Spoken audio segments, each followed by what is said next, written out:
അസ്സലാമു അലൈക്കും വറഹ്മത്തുള്ളാഹി വബറകാതുഹു. 5ാം ക്ലാസ്സിലെ തജ്വീദുൽ ഖുർആൻ 1ാം ഭാഗത്തിലെ രണ്ടാമത്തെ പാഠം അഹ്കാമുൻ നൂനി സാക്കിനത്തി വത്തൻവീൻ എന്ന പാഠം നമുക്കൊന്ന് നോക്കാം.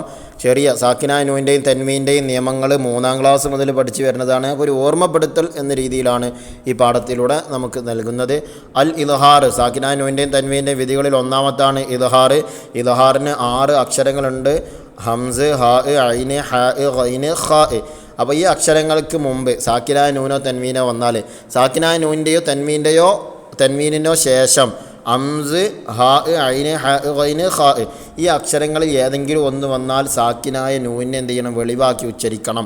ഉദാഹരണം നമുക്കൊന്ന് നോക്കാം. ഇവിടെ സാക്കിനായ നൂനിൻ്റെ ഉദാഹരണമാണ്, ഇപ്പുറത്തെ കോളത്തിൽ തൻവീൻ്റെ ഉദാഹരണമാണ്. അപ്പോൾ ഒന്നാമത്തത് സാക്കിനായ നൂനിന് ശേഷം ഹംസ വന്നു. അപ്പോൾ അവിടെ എങ്ങനെ വെളിവാക്കുക? മിൻ അഹ്ലി, മിൻ അഹ്ലി. മിൻ എന്നുള്ള നൂനിനും വെളിവാക്കണം, ഹംസയെയും വെളിവാക്കണം. അടുത്തത് തൻവീൻ്റെ നോക്കുകയാണെങ്കിൽ ഖാഇദൻ ഔ, ഖാഇദൻ ഔ, ഖാഇദൻ തൻവീൻ്റെ വെളിവാക്കി ആ എന്നുള്ള ഹംസയെയും എന്ത് ചെയ്യണം? വെളിവാക്കണം. അപ്പോൾ ആ രൂപത്തിലാണ് ഇദ്ഹാർ ചെയ്യേണ്ടത്. ഇനി നമുക്ക് നോക്കുകയാണെങ്കിൽ മറ്റൊരു ഉദാഹരണം ഹാഇൻ്റെ നോക്കുക. ഫമൻ ഹാജ, ഫമൻ, ഫമൻ സാക്കിനായ നൂനിനെ വെളിവാക്കണം. ഫമൻ ഹാജ സാക്കിനായ നൂനിനെയും അതുപോലെ തന്നെ ഇദ്ഹാറിൻ്റെ അക്ഷരത്തെയും വെളിവാക്കുന്നു. അസീസൻ ഹക്കീമ, അസീസൻ തൻവീനെ വെളിവാക്കുന്നു, ഹാഇനെയും വെളിവാക്കുന്നു. അങ്ങനെ ഓരോ അക്ഷരത്തെയും സാക്കിനായ നൂനിൻ്റെയോ തൻവീൻ്റെയോ ശേഷം ഈ 6 അക്ഷരങ്ങളിൽ ഏത് വന്നാലും സാക്കിനായ നൂനിനെയും തൻവീനിനെയും വെളിവാക്കണം. അൻ ഇബാദത്തിഹി, അൻ ഇബാദത്തി സാക്കിനായ നൂൻ ഇങ്ങോട്ട് വെളിവാക്കണം. അതുപോലെ ഒമാമിൻ ഗായിബിൻ, ഒമാമിൻ ഗായിബിൻ, മിൻ ഗായിബിൻ അങ്ങനെ തന്നെ പാരായണം ചെയ്യണം. അതുപോലെ തന്നെ മിൻ ഖലാഖ്, മിൻ ഖലാഖ് സാക്കിനായ നൂനും വെളിവാകണം. ഓക്കെ. അതേപോലെ തൻവീൻ്റെ ഉദാഹരണം നോക്കുകയാണെങ്കിലും അങ്ങനെ തന്നെയാണ്. ഖൗലൻ ഗൈറ, ഖൗലൻ ഗൈറല്ലദി, ഖൗലൻ തൻവീനെ വെളിവാക്കണം. ഓക്കെ. ഇനി അടുത്തത് അൽ ഇദ്ഗാമും ബിഗുന്ന. ഇദ്ഗാമും ബിഗുന്നക്ക് 4 അക്ഷരമുള്ളത്. സാക്കിനായ നൂനിൻ്റെ തൻവീൻ്റെ ശേഷം നൂന്, വാവ്, മീം, യാ. അപ്പോൾ ഒന്നാമത്തെ സാക്കിനായ നൂനിന് ശേഷം നൂന് വന്നു. ഇവിടെ നൂനാണ് അക്ഷരം, നൂന് വന്നു. സാക്കിനായ നൂനാണ് ഈ കാണുന്നത്. ചിലപ്പോൾ അതിന് സുക്കൂൻ ഇട്ടിട്ടുണ്ടാവുകയില്ല. അങ്ങനെയാണ് ഖുർആൻ എഴുത്തിൽ ഉണ്ടാകുക. ഫമിൻ നഫ്സിക ഉണ്ടാ, ഫമിൻ നഫ്സിക സാക്കിനായ നൂനിനെ ശേഷമുള്ള നൂനിൽ ഇദ്ഗാം ചെയ്യുന്നു. ഓക്കെ. അങ്ങനെ ഉന്നത്തോടു കൂടെ ഓതണം, മണിച്ചു കൊണ്ട് ഓതണം. ഫമിൻ നഫ്സിക. അടുത്തത് തൻവീന് നോക്കുകയാണെങ്കിൽ യൗമ ഇതിൻ നാഇമ, ഇതിന്ന, ഇതിന്ന ആ തൻവീന് നമ്മൾ എന്ത് ചെയ്യാണ്? നൂനിലേക്ക് ഇദ്ഗാം ചെയ്യുകയാണ്. അപ്പം എന്നിട്ട് പിന്നെ മണിച്ച് കൊണ്ട് നമ്മൾ പാരായണം ചെയ്യുന്നു. യൗമ ഇതിൻ നാഇമ. മറ്റൊരു ഉദാഹരണം നോക്കുകയാണെങ്കിൽ മീം നോക്കുക. മിം മഖാമി ഇബ്രാഹിം, മിം മഖാമി സാക്കിനായ നൂന് ശേഷം വന്ന് മീമാണ്. അപ്പോൾ ഇദ്ഗാം ബിഗുന്ന ചെയ്യണം. ഇദ്ഗാം എന്ന ഉന്നത്തോടു കൂടെ എന്ത് ചെയ്യണം? ഇദ്ഗാം ചെയ്യണം. മിം മഖാമി ഇബ്രാഹിം. അത് ആ രൂപത്തിലാണ് ഓരോ അക്ഷരങ്ങൾ വന്നാലും ചെയ്യേണ്ടത്. ഇനി ഇദ്ഗാം ബിലാഗുന്ന സാക്കിനായ നൂനിൻ്റെയോ തൻവീൻ്റെയോ ശേഷം ലാമ്, റാ 2 അക്ഷരം. ഈ 2 അക്ഷരങ്ങൾ ഏതെങ്കിലും ഒന്ന് വന്നാൽ ഗുന്നത്ത് കൂടാതെ എന്ത് ചെയ്യണം? ഇദ്ഗാം ചെയ്യണം. അതെങ്ങനെയാണ്? വമല്ലം യസ്തതി, വമല്ലം യസ്തതി കണ്ട, വമല്ലം, വമല്ലം ഈ സാക്കിനായ നൂനിൻ്റെ ലാമിലേക്ക് ഇദ്ഗാം ചെയ്യണം, മണിക്കണ്ട. വമല്ലം എന്ന് പറയേണ്ട ആവശ്യമില്ല. പിന്നെങ്ങനെ? വമല്ലം അങ്ങനെ ഓതാൻ പാടുള്ളൂ.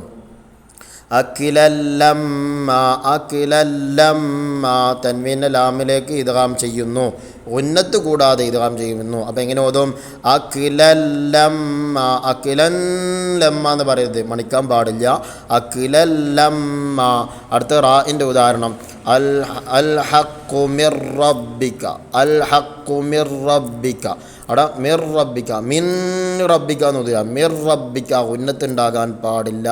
ശിഹാബർ റസദ, ശിഹാബർ റസദ ആണ്. ശിഹാബർ അവിടെ തൻവീനിന് ശേഷം റാ വന്നു, ഇദ്ഗാം ബിലാഗുന്ന ചെയ്യണം, മണിക്കാൻ പാടില്ല. ശിഹാബൻ റസദ എന്ന് പറയരുത്. ഓക്കെ. ശിഹാബർ അങ്ങനെ ഓതണം, ഉന്നത്തില്ലാതെ ഇദ്ഗാം ചെയ്യണം. ഇനി അടുത്തത് ഇഖ്ലാബാണ്. ഇഖ്ലാബ് സാക്കിനായ നൂൻ്റെ തൻവീന് ശേഷം ബാ എന്നൊരു അക്ഷരം മാത്രമേ ഇഖ്ലാബിനുള്ളൂ. ബാ എന്ന അക്ഷരം വന്നാൽ സാക്കിനായ നൂനെയും തൻവീനെയും മീമാക്കി മറിച്ച് ഓതണം എന്നാണ്. അപ്പോൾ എങ്ങനെ ഓതണം?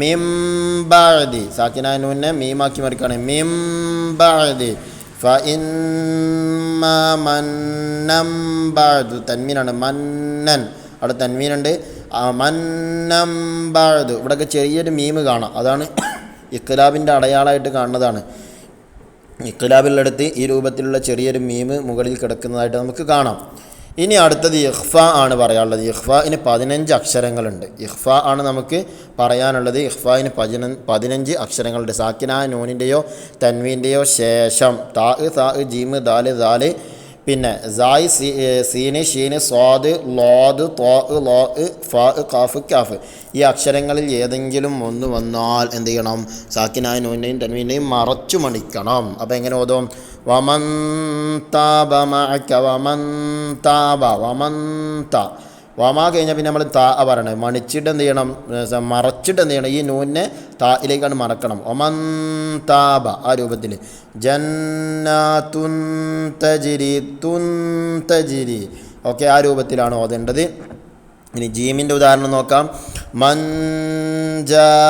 മൻജാ അല്ല മൻജാ യഥാർത്ഥത്തിൽ ഇത് അറിയണമെന്നുണ്ടെങ്കിൽ ഉസ്താദുമാരിൽ നിന്ന് നേരിട്ട് കേട്ട് ഓതണം അവർ ഉച്ചരിക്കുന്ന ആ രീതിയുമൊക്കെ കണ്ടുകൊണ്ടും കേട്ടുകൊണ്ടും ആയിരിക്കണം ഓതേണ്ടത് അപ്പോഴത് കൃത്യമായിട്ട് മനസ്സിലാക്കുള്ളൂ തജ്വീദ് ഖുർആൻ്റെ കാര്യം എന്ന് പറഞ്ഞത് പ്രത്യേകിച്ച് ഒരു ഉസ്താദിൻ്റെ മുന്നിൽ ഇരുന്നു കൊണ്ട് തന്നെ പഠിക്കേണ്ട വിഷയമാണ് അപ്പോഴത് മനസ്സിലാകുള്ളൂ ഈ രൂപത്തിൽ വീഡിയോസൊന്നും വിട്ട് കഴിഞ്ഞാൽ അത് മനസ്സിലാകില്ല അപ്പോൾ ഈ ജീമ് വെച്ച് ഓതുമ്പോൾ മൻജാ അബിൽ ഹസന ഹുബ്ബൻ ജമ്മ ആ രൂപത്തിൽ ഇങ്ങനെ 15 അക്ഷരങ്ങളും ആ രൂപത്തിൽ തന്നെയാണ് ഓതേണ്ടത് ഇപ്പം ഷീന് നോക്കുകയാണെങ്കിൽ മിൻ ശർരി മാ ഖലഖ് ലഹും അദാബുൻ ശദീദ് ഇവിടെ തൻവീന് ശേഷം ഷീന് വന്നു ഇനി ഫാ നോക്കാം ഫമൻ ഫറള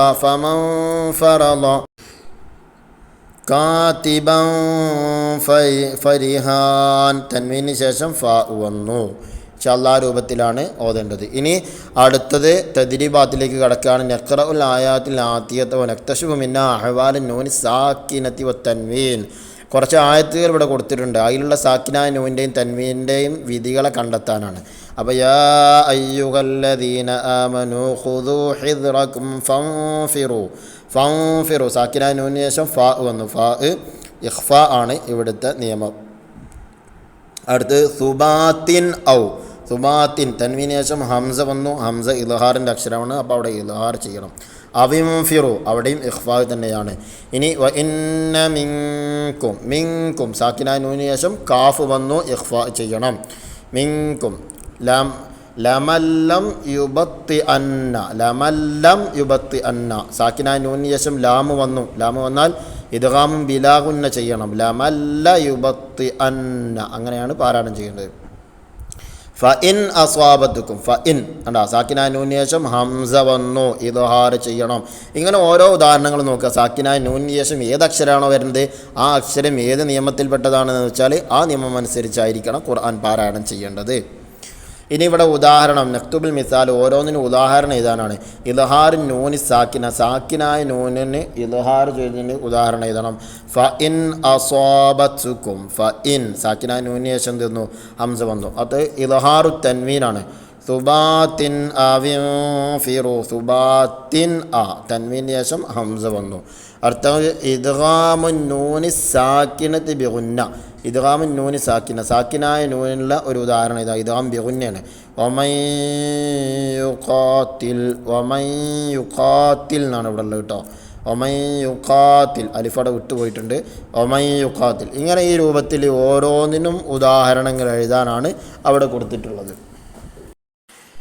അങ്ങനെ ഈ രൂപത്തിൽ ഇത് ഉദാഹരണങ്ങൾ കൊടുത്താലാണ് ഇവിടെ ഇഖ്ലാബ് തൻവീനാണ് തൻവീനിന് ശേഷം ബാ വന്നതിന് ഉദാഹരണമാണ് അവിടെ കൊടുക്കേണ്ടത് അതുപോലെ ഇഖ്ഫാൻ നൂനി സാക്കിനായ നൂനിനെ ഇഖ്ഫാ ചെയ്ത് ഫംഫിറു അപ്പോൾ ആ രൂപത്തിൽ എന്ത് ചെയ്യുക ഉദാഹരണങ്ങൾ കണ്ടെത്തി അവിടെ എഴുതി കൊടുക്കുക ഇനി നുജീബ് ഉത്തരം എഴുതാനാണ് ഒന്ന് സാക്കിനായ നൂനിൻ്റെയും തൻവീനിൻ്റെയും 5 വിധികൾ ഏതെല്ലാം 5 വിധികൾ ഇദ്ഹാർ ഇദ്ഗാം ബിഗുന്ന ഇദ്ഗാം ബിലാഗുന്ന ഇഖ്ലാബ് ഇഖ്ഫാ 2 അഹ്കാമുൻ നൂൻ സാക്കിനത്തി തൻവീനിൽ ഇദ്ഹാറിൻ്റെ ഹർഫുകൾ ഏതെല്ലാം ഹംസ് ഹ ഐന് ഹ ഗൈന് ഖ 6 അക്ഷരങ്ങളാണ് ഇനി അഹ്കാമുൻ നൂൻ സാക്കിനത്തി തൻവീൻ ഇദ്ഗാം ബിഗുന്നയുടെ ഹർഫുകൾ ഏതെല്ലാം ഇദ്ഗാം ബിഗുന്നക്ക് 4 അക്ഷരങ്ങൾ നൂന് വാവ് യാ മീം അടുത്ത നാലാമത്തെ അഹ്കാമു നൂന് സാക്കിനത്തി തൻവീൻ ഇദ്ഗാം ബിലാഗുന്നയുടെ ഹർഫുകൾ ഏതെല്ലാം? സാക്കിന നൂനിൻ്റെയും തൻവീൻ്റെയും വിധികളിൽ ഇദ്ഗാം ബിലാഗുന്ന ലാമ് റാ.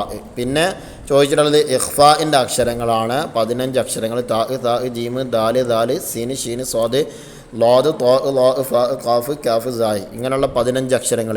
ആറാമത്തെ സാക്കിനായ നൂനിനെയും തൻവീനിനെയും ഇഖ്ലാബ് ചെയ്യണം എപ്പോൾ? സാക്കിനായ നൂനിനെയും തൻവീനെയും ഇഖ്ലാബ് ചെയ്യണം എപ്പോൾ? സാക്കിനായ നൂനിൻ്റെയോ തൻവീൻ്റെ ശേഷം ബാ വന്നാൽ. കണ്ട, സാക്കിനായ നൂനിൻ്റെയോ ശേഷം നൂനിൻ്റെയോ തൻവീൻ്റെയോ ശേഷം ബാ വന്നാലാണ് എന്ത് ചെയ്യേണ്ടത്? ഇഖ്ലാബ് ചെയ്യേണ്ടത്. ഇനി തഖ്സീസ് സൂറത്ത് യൂനുസാണ് നമുക്ക് നോക്കി പാരായണം ചെയ്യാനുള്ളത്. ഓക്കെ. അപ്പോൾ മഅ മുറാഅത്തി അഹ്കാമി നൂനി സാക്കിനത്തി തൻവീൻ, സാക്കിനായ നൂനിൻ്റെയും തൻവീൻ്റെയും വിധികൾ കൃത്യമായിട്ട് മനസ്സിലാക്കിയിട്ടായിരിക്കണം, ആ നിയമങ്ങൾ പാലിച്ചുകൊണ്ടാണ് ഖുർആൻ പാരായണം ചെയ്യേണ്ടത്. അല്ലാഹു സുബ്ഹാനഹു തആല നാഫിഅ ഇൽമു പഠിക്കാൻ അല്ലാഹു തആല നമുക്കെല്ലാവർക്കും തൗഫീഖ് നൽകുമാറാകട്ടെ. പഠിച്ചതനുസരിച്ച് പ്രവർത്തിക്കുവാനും തജ്വീദ് നിയമങ്ങളനുസരിച്ച് ഖുർആൻ പാരായണം ചെയ്യുവാനും അല്ലാഹു തആല നമുക്ക് തൗഫീഖ് നൽകുമാറാകട്ടെ. നമ്മുടെ എല്ലാവരുടെയും പ്രയാസങ്ങളും രോഗങ്ങളും അല്ലാഹു തആല പെട്ടെന്ന് എല്ലാ കാര്യങ്ങളിലും സലാമത്ത് നൽകുമാറാകട്ടെ. ആമീൻ. അസ്സലാമു അലൈക്കും വറഹ്മത്തുള്ളാഹി വബറകാതുഹു.